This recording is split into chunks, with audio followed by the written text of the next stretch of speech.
coach is Rick Stewart with AllAccessCoaching.com. Make sure you hit the like and subscribe button down below so we can let you know when new content's been uploaded.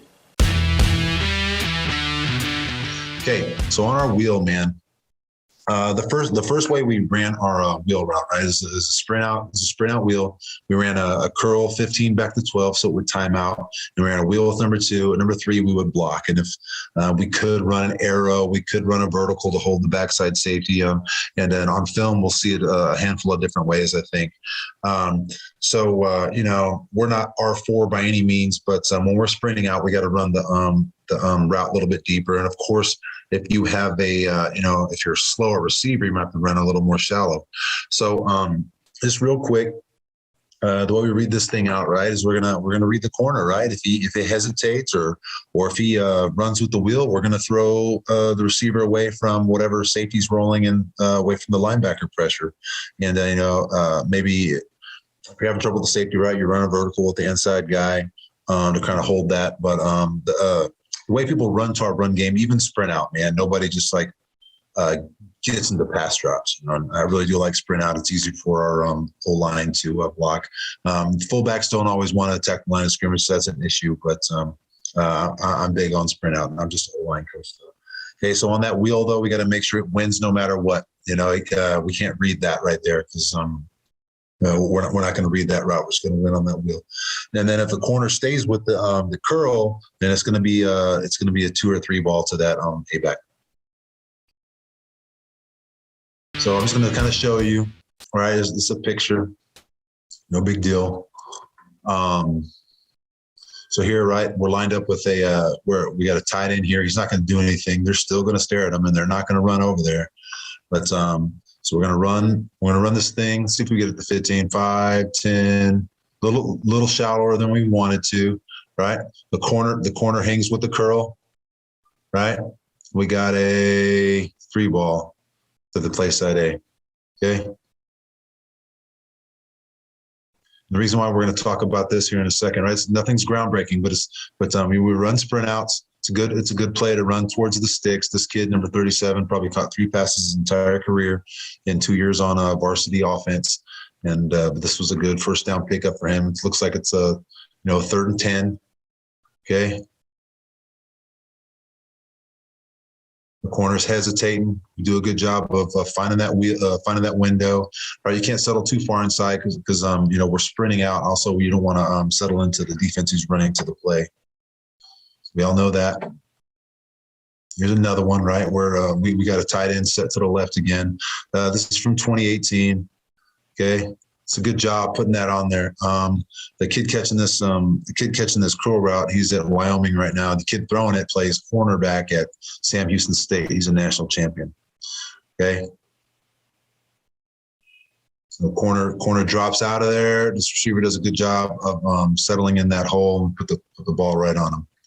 Okay. Okay. Now, the reason why I wanted to show that sprint out version is because, we're running post wheel or we're running vert switch, and the league we were playing in is just we had no chance. I mean, you could have safeties sprinting to pitch, and this guy was fast enough to cover that kid that's even going to Wyoming. He's kind of a late bloomer, especially when he was in 10th and 11th grade. He just didn't have the speed. It didn't matter. It didn't matter. Somebody was going to rally to cover that. So I know some people, I think maybe at Friends, they're teaching him how to read this now. So if they're running vert switch and, he can't win or somebody rallies to it, he's going to curl up, kind of run and shootish. And we're going to think about doing that too. But in preparation for this, the thing is we couldn't win that route, even if secondary was running to everybody prepares, right, for that vert switch or that post wheel or whatever it is. We just couldn't win. So he's a big old target. And so we ended up throwing, we called it wheel. So, this is the same thing he's doing we call it torch, but it's the vert switch or the post wheel. And we're just trying to hit this in here because we couldn't win. We couldn't win deep. We had to take a 12 to 15. Now, the only difference is because of the timing, he ends up running this 12 back to 10 as opposed to 15 back to 12. Here we go. It's a play action version. And looks like we're even in tight end over, right? So as the corner bails out of there, Josh settles right in that hole, put it right on him. What's pretty neat is it was the carryover. It was the carryover. And then this quarterback, he liked, I know this drop is too deep. I think maybe look at that. He's getting hit in the face by Marvin Leal, who's, just declared for the draft from A&M. He was all SEC defensive end. But another thing that way we tag this right here, 254. So 54 is our belly play, right? It's where it decides. So the quarterback gets a chance to reverse out. And our quarterback, we gave him, found out that he liked to reverse out so he could really push away from the line of scrimmage. Kind of hurts protection sometimes, but he'll get rid of the ball and he feels comfortable with it. So even right here on the goal line, right, we're going to end up finding we're going to run this curl wheel, and we're going to find a hole. Don't have the space to run a vertical. And see that safety that's rolling over there by the referee. He's going to start to gain depth right there. Boom. It's a pretty good job. The wheel's not good. We know that. But, even from the 9-yard line, curl wheel. Like I said, the carryover. Here you go. If the corner hangs with the receiver, which corner does here, it's a great job. It's a different quarterback. It's a great job of Isaiah right here. Isaiah's going to go to Bethune-Cookman on a full ride. Anybody in Daytona, holler at Isaiah next year. Right? 2 or 3 ball over the top. It's a good job. Okay, so the reason why we got into that, right, is because we couldn't win the inside seam or the post, just couldn't win it, or we didn't have the arm to throw it. Okay, 154 wheel again.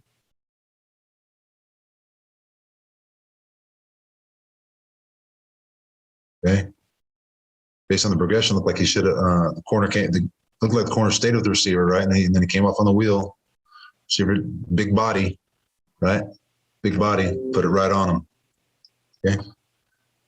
So it's kind of the same concept, right? Of that vert switch, but you just curl the guy up.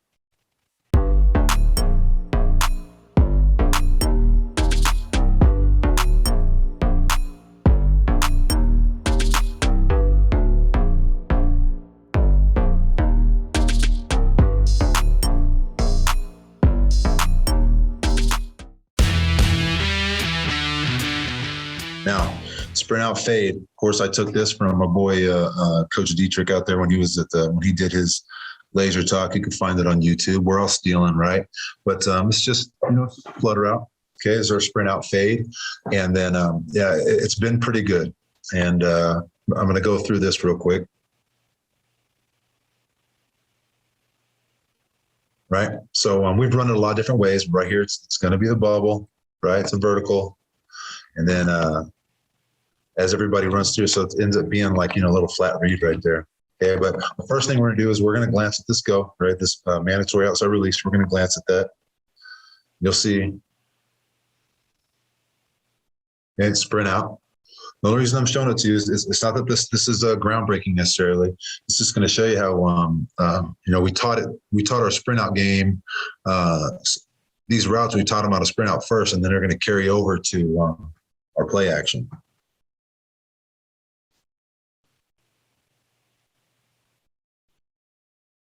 Look at the go first. Flat defender comes up. I'd like to get that bubble on him a lot earlier. Isaiah's tending to hang on the ball. Okay. It's not that good of a 3rd and 8 play.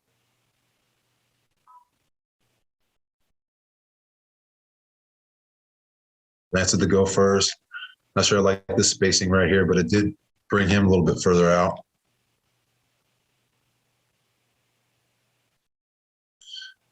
Right here, this was opening up. This is where we wanted right there on 3rd and 11. Let's show you how a nice little window is going to open up. The whole point of showing you this is to show you how there's going to be some carryover.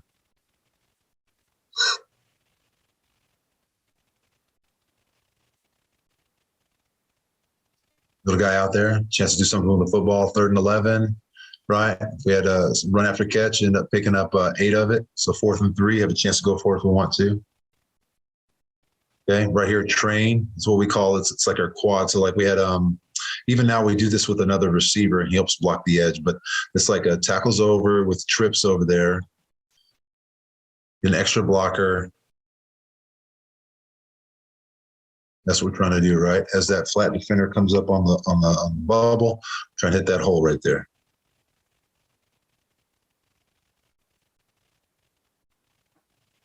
It's a great throw, great catch.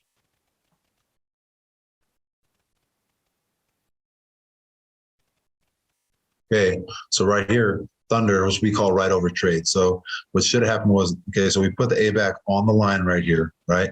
And what's supposed to happen is he's supposed to be off the line. This alignment doesn't look great, all right, but we don't get a penalty for it. But now what should be happening is we're looking at the go first, okay? He's got the bubble. He's got the out route.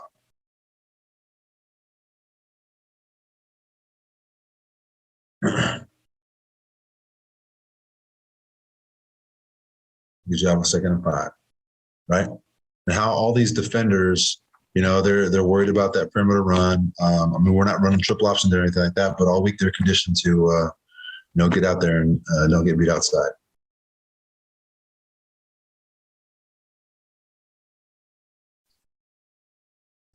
Gave it to us once, took it again right there. Running that bubble. Make sure you're getting a little bit of depth. Show your numbers at a quarterback. Job putting it on them. Show you one where we're going to look at the go first. Might be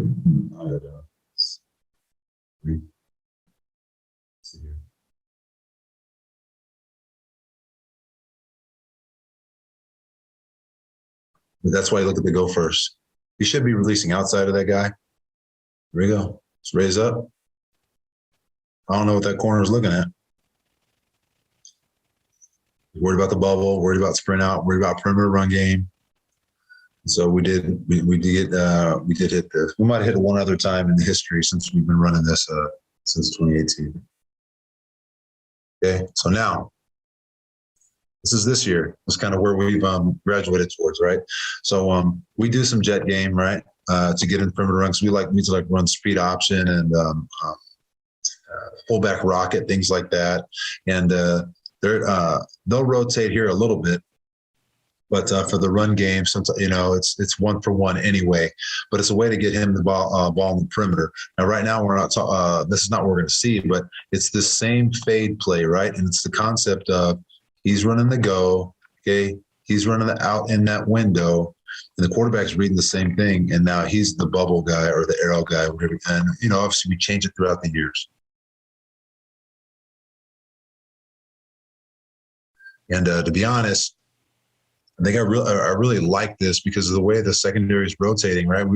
We get to, instead of having to worry about receivers or quarterbacks reading this, it's kind of the same thing we talked about when we don't have any speed and we try to run the vert switch and this guy goes here to carry this. What ends up happening is as he gets in his break, he's out leveraged the guy. So now we're taking advantage of the fact that, the way they're fitting and the way they're rolling, but we don't have tons of speed. This is a good job. Quarterback, drifts away from the throw, but he puts it on him. Talking about a 2nd and 7, you get a 25-yard gain. But it's taking a concept that they already understood, and we're actually still sprinting out here because it's titled 60s. But you're going to see how this morphs into a play action. Same thing, stuck that thing on him. This is a backup quarterback playing slot. We're playing A back. Okay, put it right on him. So as this guy comes across, right, you don't want to just run laterally. You want to run with a little bit of depth, so you kind of run away from that. But quarterback ends up putting it on him. Coaches, Rick Stewart with allaccesscoaching.com. I really hope this video helps make you a better coach. Make sure you hit the subscribe and like button down below so we can let you know when new content becomes available, because we're all about coaches helping coaches. And remember, coach, better today never as good as tomorrow.